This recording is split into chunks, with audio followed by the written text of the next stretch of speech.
Sí, por acá, porque viste que habían salido auriculares. Los saludos los salteamos, no quedaron grabados. Los registros parroquiales no están, así que... Parecería auriculares ahí. Bueno, ahí No sé si te prende. hicimos una última admisión, más o menos.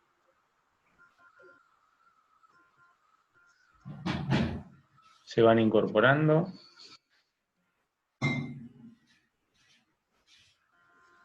Yo por ahí, si pusiese silenciar todo, te silenciaría a vos, Lau, por eso los voy pasando de a uno, y hay veces que no me sale tan velozmente. No, pero por ahí hoy se escuchaban como 2 o 3 voces. Sí, había un lindo rock and roll. Un lindo rock and roll. Bueno, ahí más o menos faltan todavía unos, de los que estábamos, faltan unos 10 todavía. Le damos un minutito entonces. El taladro está, ¿eh? Luis, ¿querés pasar algún dato parroquial, alguna cuestión específica, comentar algo? Lo ponemos a hablar un poco, Luis. Sí, que vamos a estar en julio, vamos a estar en julio, el 11 de julio, con una nueva charla con la neuróloga Miriam Vicente. Ella es especialista en cirugía endovascular, va a hablar sobre ACV, y con Fabiana Rosaroli, que va a hablar sobre tratamiento y evaluación y todo lo que tiene que ver con la neuroplasticidad. Eso va a ser el 11 de julio, a esta misma hora, a las 9:30 de la mañana, el día sábado. Va a ser una charla. Creo que antes hay otra, ¿no, Fran? Sí, la idea también vamos a hacer una con la participación de un traumatólogo muy conocido acá, que es Oscar Franchi. Vamos a hacer una charla, él es especialista en miembro inferior, así que nos va a hablar también un poco de las patologías más prevalentes en ese área, y bueno, y nosotros hablaremos un poquito del abordaje osteopático, pero es bueno por ahí, pensando en este trabajo interdisciplinario, hablar con otros profesionales y que ellos cuenten un poco qué ven y cómo trabajamos en conjunto. Así que sumado a estas intervenciones, le vamos a ir sumando las clases que estamos haciendo con los chicos que están en tercero, que estamos haciendo cadenas también para no perder el ritmo. Así que, bueno, sigamos hoy Arrancamos. con la pediatría. Las dejamos acá con Laura. Y si pueden ir silenciándose, así no tengo que ir pasándoles revista, pórtense bien. Bueno, estábamos en la imagen de la base del cráneo. Por ahí quedamos. Bien, acá lo importante era que tenemos que tener en cuenta que esas cadenas no se van a quedar solo en la modificación de la cabeza, sino que es una integridad, y la evaluación de lo que ocurre de ahí para abajo es sumamente importante. Cuando tomamos un bebé de poquitos meses, cuando nos llega, lo tomamos cuando nos llega, evaluamos todo su comportamiento en cadena lesional, ya sea en respiratoria, ya sea en digestiva, ya sea en neuromeningia, y evaluamos también cómo están esos reflejos arcaicos, si están presentes todavía, si ya se han ido integrando, depende del momento y el tiempo en que haya sido abordado el bebé. Cuando vemos las otras áreas, por ejemplo, de abordaje, nos encontramos con el área de la vista y la visión. La semana pasada estuvimos con unos amigos ahí trabajando sobre el trabajo osteopático que se puede hacer sobre el ojo en particular y sobre la vista y la visión, ¿no? Vista hablando del enfoque propiamente dicho, visión de lo que puede integrar en su cerebro con la imagen que es recibida.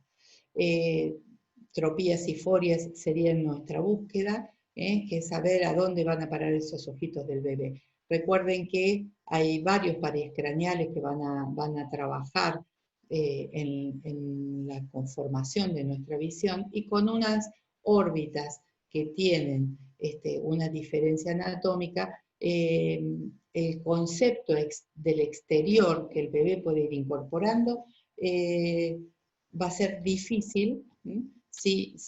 Por supuesto que es inmaduro el ojo del bebé, pero el concepto exterior, cuando no puede hacer el foco correcto, es más difícil, ¿no? Va a ser más difícil que en todo su sensorio tenga un buen desarrollo. El modelado de la órbita se hace igual que el modelado de cualquiera de los otros huesos. Tenemos muchos huesos conformando ahí atrás. Y por supuesto los huesos de la cara hay que volver a tenerlos en cuenta. Recién hablé mucho de la transformación de los huesos de la base del cráneo, pero los de la cara, etmoides, maxilar, el malar como base de la órbita, es muy importante también tener en cuenta en la movilidad. En los niños, el trabajo que podemos abordar desde la osteopatía también puede abarcar el estrabismo. Y también una patología que es bastante común, que es la obstrucción del canal lagrimal, ¿no?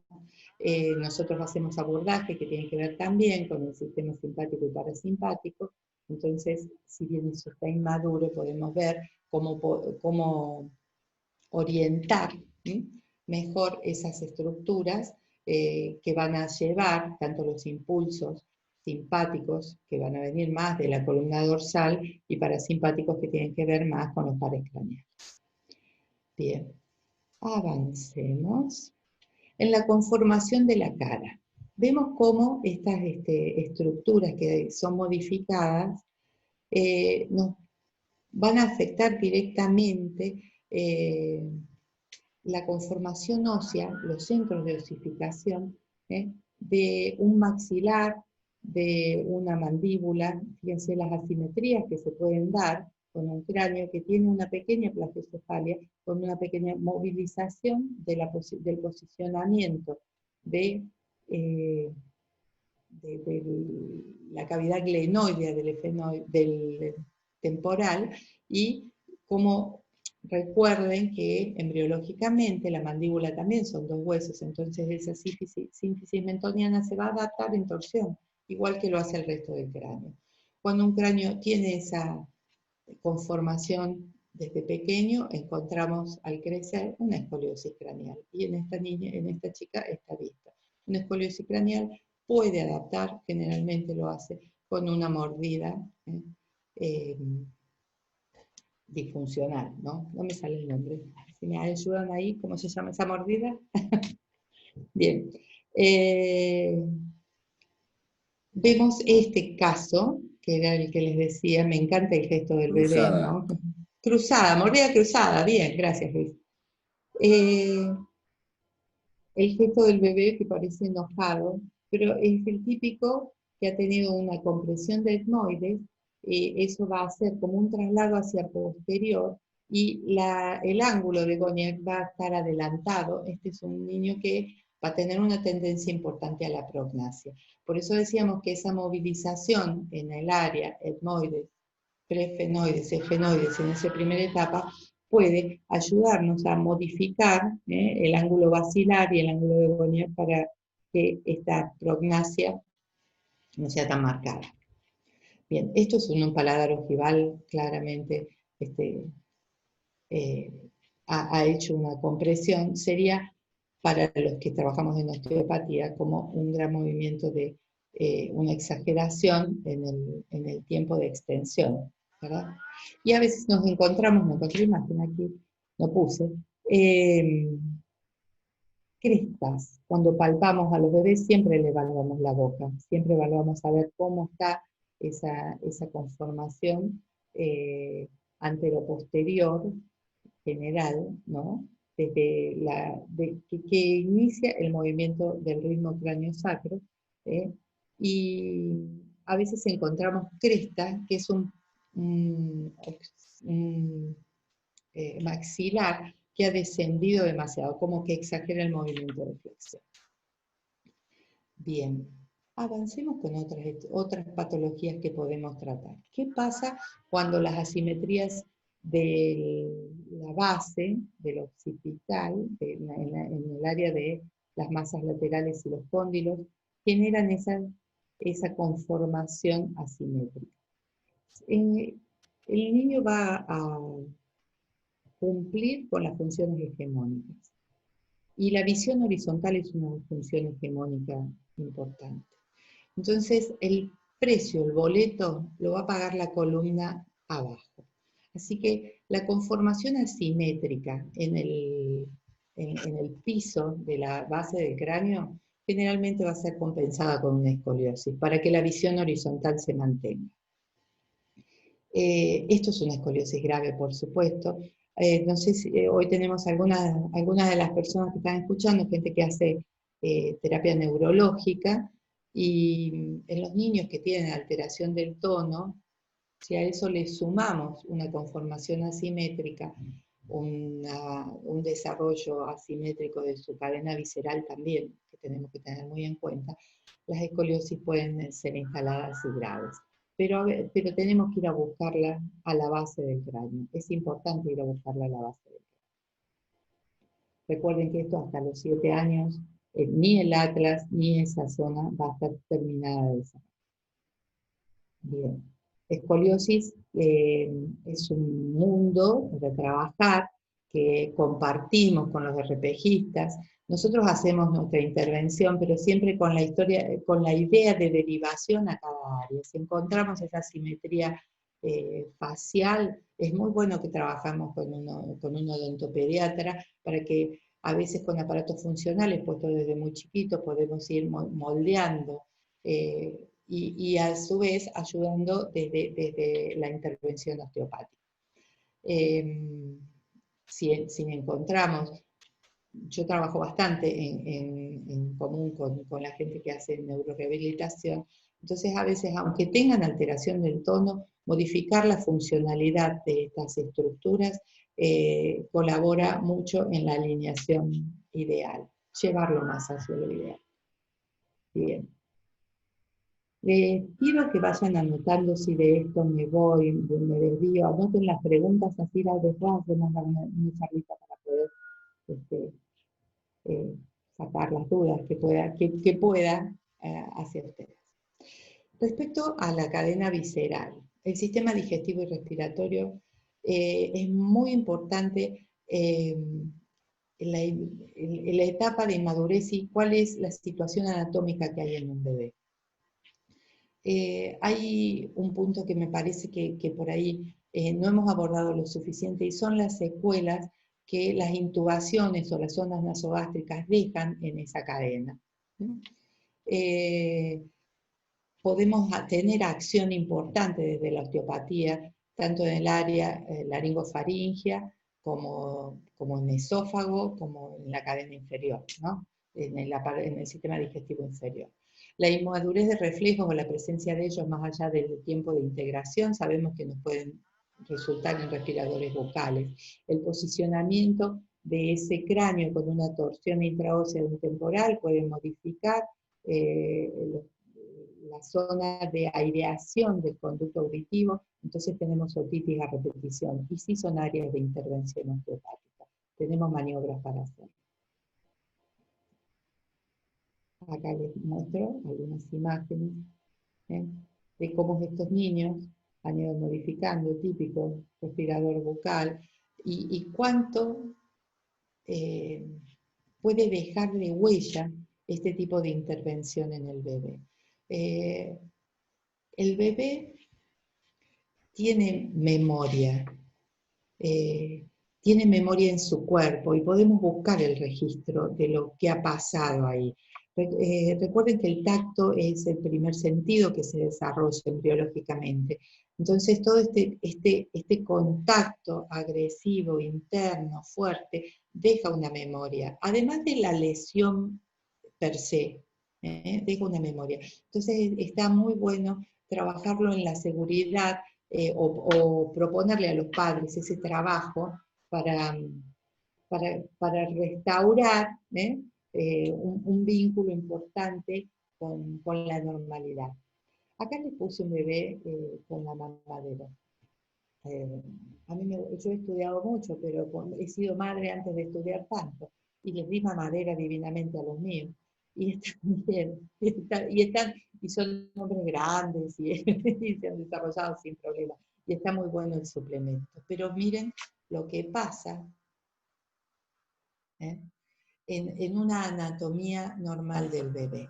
El hueso hyoides está a nivel de C1, y es normal, en el bebé está a nivel de C1, porque su sistema digestivo está adaptado para mamar, para que la glotis sea obstruida y pueda pasar el líquido adaptándose a las estructuras. Casi no hay orofaringe en el bebé.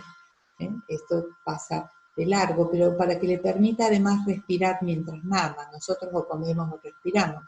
Hacer las dos cosas es como que se agita y necesita esa estabilidad. Ahora aquí es donde me gustaría que hagamos hincapié. Los músculos orbiculares, los bucinadores y el constrictor superior de la faringe son los que van a hacer el vacío a nivel de la mama, a nivel del pezón. Y el pezón se va a adaptar al impulso de la lengua y va a hacer un vacío que va a empujar los palatinos hacia posterior. Cuando esto ocurre al mamar, este es el músculo constrictor, inserto en el tubérculo faríngeo. Frase que por ahí en las clases de osteopatía siempre hablamos. ¿Dónde empieza el tendón central? En el tubérculo faríngeo. El tubérculo faríngeo es la parte anterior de la apófisis basilar y es el centro, el eje del movimiento craniosacro.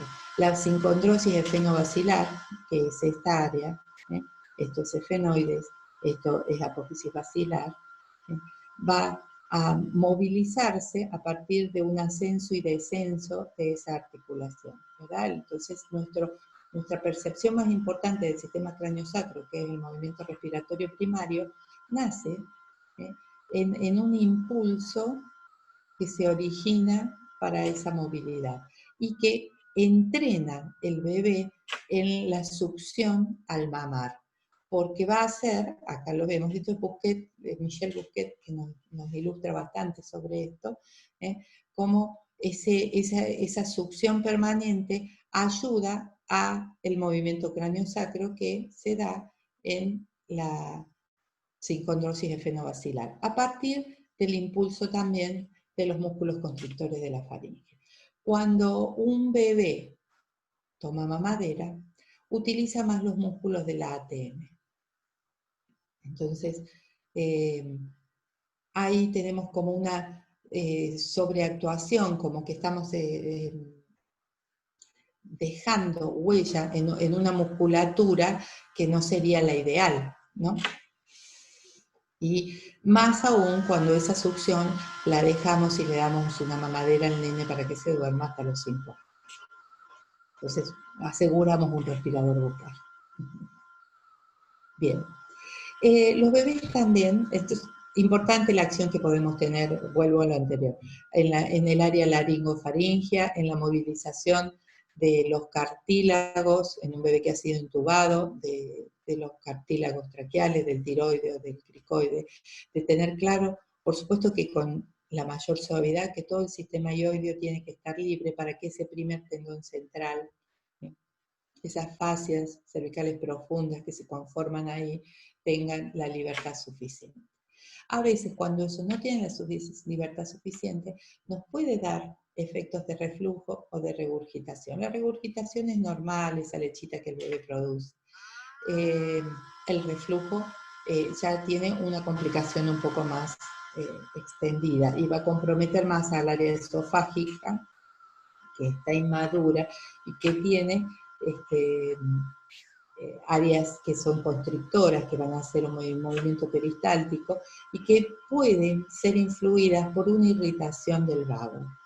Cuando hablamos de las primeras imágenes, a ver si me vuelvo acá rapidito, porque estaba por aquí. Bueno, acá podemos verlo en este espacio. Área que no nombré, pero que todos los que son osteópatas y nos están acompañando hoy conocen muy bien, es el área del agujero rasgado posterior. O sea, la articulación entre occipital y temporal, hablé de un temporal que puede estar intraóseo y modificado. Recuerden que ahí tenemos la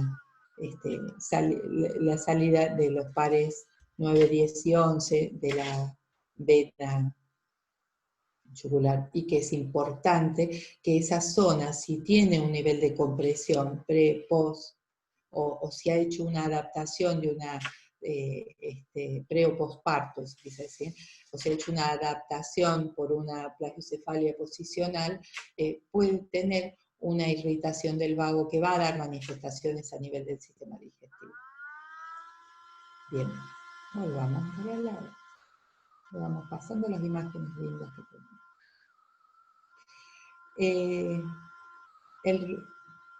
Acá tenemos dos imágenes muy bonitas para ver cuáles son las áreas que podemos trabajar.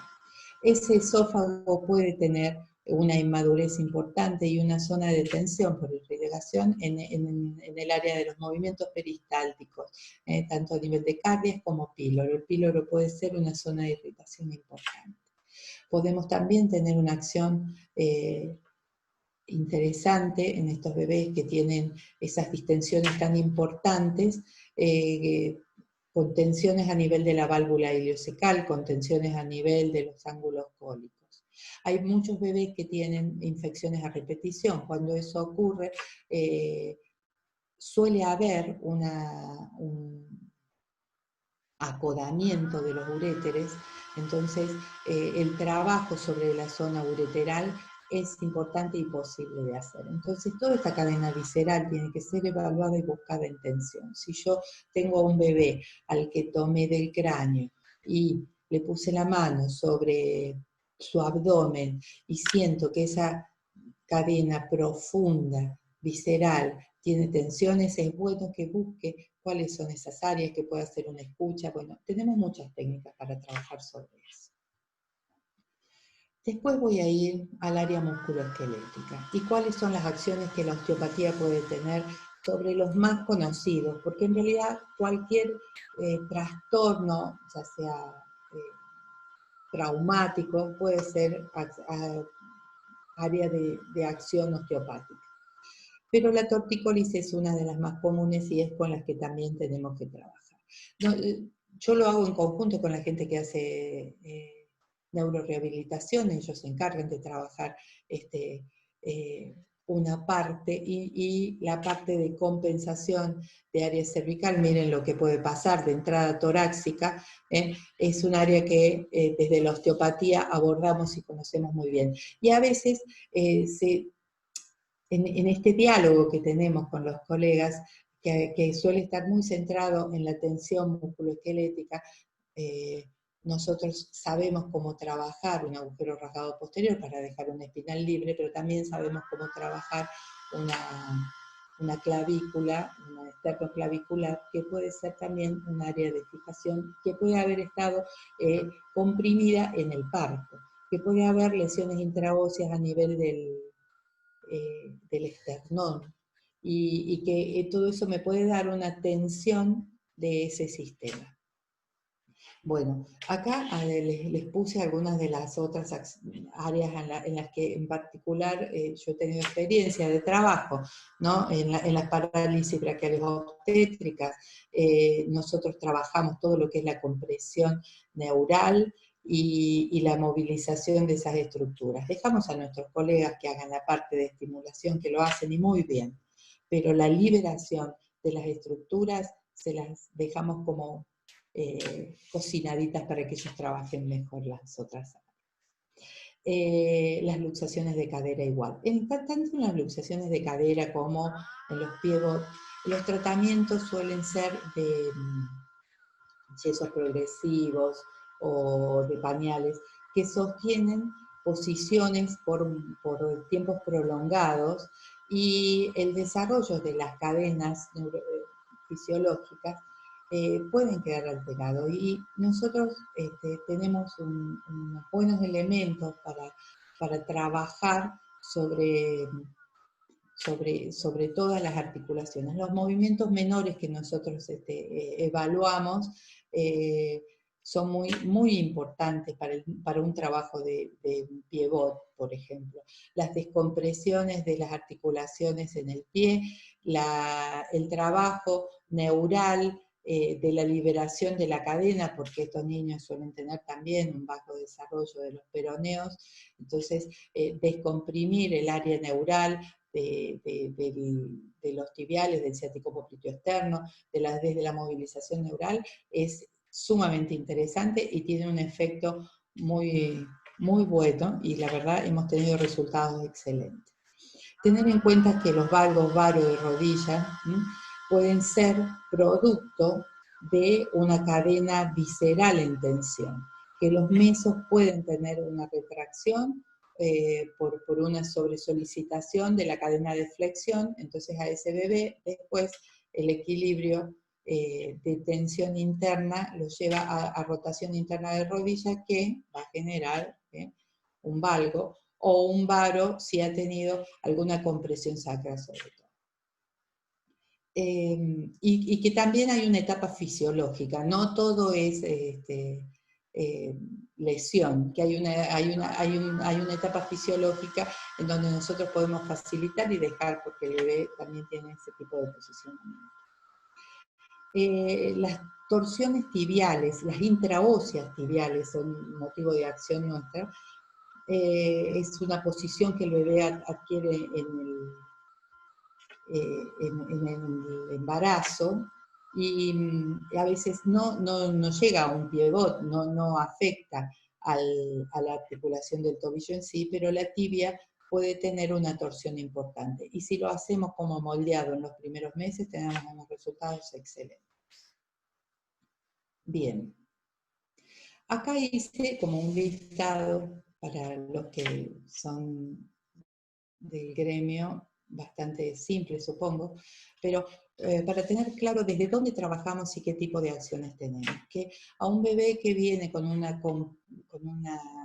plagiocefalia, hoy en día vemos muchas, las recomendaciones posicionales por la muerte súbita es que el bebé esté boca arriba todo el tiempo, y nosotros indicamos, porque la cadena de extensión, el balconeo, todo tiene una demora en el desarrollo, y sobre todo la búsqueda en rotaciones. Así que recomendamos a los padres que cuando llega el bebé, los primeros que por favor lo pongan en varios minutos al día, supervisado boca abajo. Y vamos a hacer un trabajo importante de la descompresión de los códigos occipitales, de uno que generalmente es el que está bloqueado por lo menos. Existen maniobras, no las puse como maniobras, sino como descompresión, para tener en cuenta que esas suturas todavía no están cerradas, pero bueno, el nombre es solo semántico. La descompresión de los solapamientos y el moldeado de ese solapamiento, el moldeado óseo, de la estructura propia del hueso, de las lesiones intraóseas en los huesos que tienen conformación de más de una parte, la equilibración del ritmo craniosacro como tal, la equilibración de las membranas y la equilibración de los líquidos, el drenaje del cráneo, tanto desde lo venoso como los drenajes linfáticos que puedan haber. Hoy se sabe que ahí está la gliolinfa y que también ayuda a la salud vital del sistema craneal. El ojo es un área importante para ser drenada. La equilibración de los diafragmas, encontrando como diafragma como primer diafragma a la tienda del cerebelo, ¿no? Y el piso de la boca. Imagínense lo que significa en ese bebé un sincronismo de esos dos diafragmas, pensando en los diafragmas inferiores también. todo el trabajo del sistema hioideo, laringio, traqueal que les nombré, la equilibración de esófago, de cardias, de píloros, de válvula ileocecal, de ángulos cólicos, la movilización vascular. Bueno, el bebé tiene un impulso vital más fuerte que el que podemos encontrar en un adulto, pero siempre que encontremos una diferencia de temperatura, una diferencia de textura, tenemos que pensar en que el área vascular tiene que ser revisada. Y la movilización neural, la liberación de plexos, la equilibración de cadenas miofaciales, neuromeningias y viscerales, como se los plantea en general, la movilización de los uréteres y las recomendaciones conductuales. Bueno, esto ha sido un pantallazo general sobre algunas de las áreas en que trabajamos. Yo trabajo en particular más con bebés, pero después con niños a nivel crecimiento también. Y creo que es un área en la que hay que animarse y que hay que atreverse. El vínculo que generamos con ese niño parte desde nuestro tacto, y nuestras manos son las herramientas más importantes. Así que cuando logramos que un niño nos mire y se conecte con nosotros, estamos actuando más allá de nuestras manos, comprometiéndonos en un vínculo en donde somos uno. Y cuando logramos un indio que se nos ría así en una sesión, que me pasa con este que es un sabandija,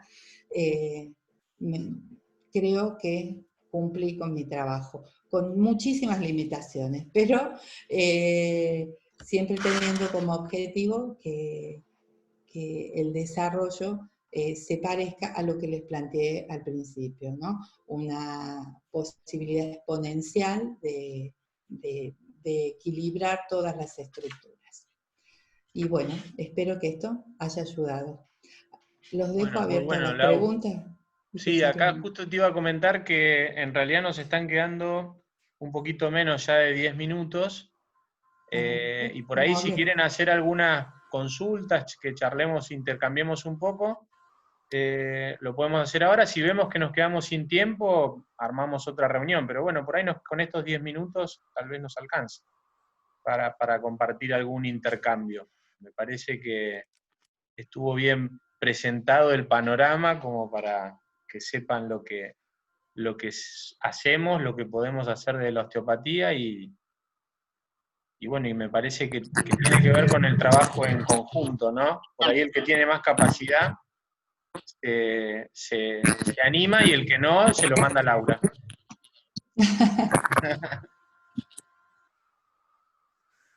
Bien. Bueno, están tímidos, igual. Están tímidos. Hola, buen día. ¿Puedo hacer una pregunta? Sí, claro. Patri. ¿Qué tal, Laura? Excelente, hermosa tu ponencia, divino, te felicito. Muchas gracias. Bueno, te quería hacer una pregunta con respecto a las recomendaciones para que nos ayuden los papás, que siempre en la kinesiología habitual uno está acostumbrado, pero en esto en específico, además de indicarles, por supuesto, que los pongan boca abajo, porque los chicos no quieren estar boca abajo, ¿qué otra cosa podemos, de qué otra forma podemos pedirle a la mamá que nos ayude, sobre todo en estas épocas de pandemia tan importante, en el cual el trabajo con los bebés es terrible, porque la cantidad de cosas que nos tenemos que poner hace que ese vínculo, que es la sonrisa nuestra, nuestra cara, nuestros ojos, están todos como tapados, ¿no? Sí, bueno, yo por eso uso la máscara, porque los bebés se asustan con el Te vi con máscara facial. Acá en Buenos Aires y en el AMBA está muy peligroso, y la realidad es que yo prefiero seguir con la mascarilla por ahora, y la máscara y la mascarilla se han asustado bebés que ya estaban acostumbrados, sí. Pero bueno, estamos con el cuco, aquí está, el juego, bueno, pero ¿qué puedo, o sea, además de los cambios de decúbito, en qué otra cosa puedo pedirle a los padres que me ayuden? Con una les pido muchas cosas, les pido muchas cosas. A los padres, el bebé que está muy incómodo y dolorido tiene un estado irritativo. le duele. ¿Se escucha bien? Perdón, porque me siento... Parece una interferencia, pero... Apago mi celular. ¿Ahí me A ver, escuchan mejor? a ver si El bebé que está en un estado irritativo tiene, digamos, más tendencia a llorar. Entonces, nuestra primera acción es la confianza del padre en nosotros, la confianza de cómo te toco, qué le hago. Yo tengo manos grandes, los bebés son chiquitos, entonces a veces pensar en ese contacto es como que, a ver cuál es el miedo del padre. Así que yo lo primero que hago es, bueno, toco su bebé, se lo evalúo, todo eso, pero acuesto al padre a la camilla y le hago las movilizaciones a él. Para que tengan idea de cuál es el contacto, cuál es la presión, y las técnicas de moldeado se las enseño, tanto las de concentración como dispersión, y alguna técnica, a algún padre que es un poco más hábil, siempre lo siento a los dos, a algunos les da más miedo, otro es el que tiene más capacidad para intervenir, pero la técnica de equilibración del ritmo craniosacro se la enseño, se la muestro, busco modelo, busco muñeco, y le enseño que trate de dormirlo en esa posición. Le pido que lo tenga en la falda, boca abajo, que como es parte del vínculo, sea parte del juego. Hay bebés que están sobreprogramadas las cadenas de flexión y le cuesta mucho la de extensión. Entonces, a veces hago el juego de que sostengan la cabeza y jueguen a la extensión muy suave con su hijo, como lo hacemos todos, pero con intención de corrección. En cuanto al posicionamiento del bebé, el olfato es muy fuerte en el niño, entonces él se posiciona en el área plana del aplagio porque es donde puede, y les pido que lo acuesten en la cuna para que la nariz del bebé tenga que buscar a la madre hacia el lado que les queda menos cómodo. Entonces que den vuelta a sus Moisés o sus cunas, o bueno, hoy con el colecho, la verdad que el pibe les quede durmiendo al revés, a veces les cambio de lugar de cama a los padres, bueno, dormir del otro lado para que el bebé busque a la madre. Bueno, todos esos procesos yo les voy incorporando algunos movimientos, sí. Una movilización de un vertical strain y un lateral strain no es territorio del padre, eso está en la sensibilidad nuestra y debemos hacerlo. Nos queda un minuto nada más, ¿quieren que charlemos un poquito más? No sé, Patri, si te o querés más. No, gracias, muchísimas gracias, me encantó. El moldeado de ojo tampoco, a los padres. No, a los padres moldeado de ojo no, por supuesto, pero sí, lo de dispersión y compresión, y les enseño a llegar al terreno óseo y a ese tipo de cosas. Bueno, en la página tienen ustedes el mail de fusión, cualquier duda que surja, escríbanos, a mí me van a encontrar fácil. Muchas charlas de estas las pueden reproducir en la página también, así que los esperamos por ahí visitando. Bueno, a ver qué tenemos, ¿algo más? Muchos saludos, todos te mandan muchos saludos y están contentos, Laurita, así que los dejaste sin dudas, parece. Yo les decía que por ahí, si se termina la reunión y querían hacer alguna pregunta, podíamos tratar de conectarnos de vuelta, pero me parece que no han surgido muchas preguntas, más que nada, felicitaciones por tu ponencia.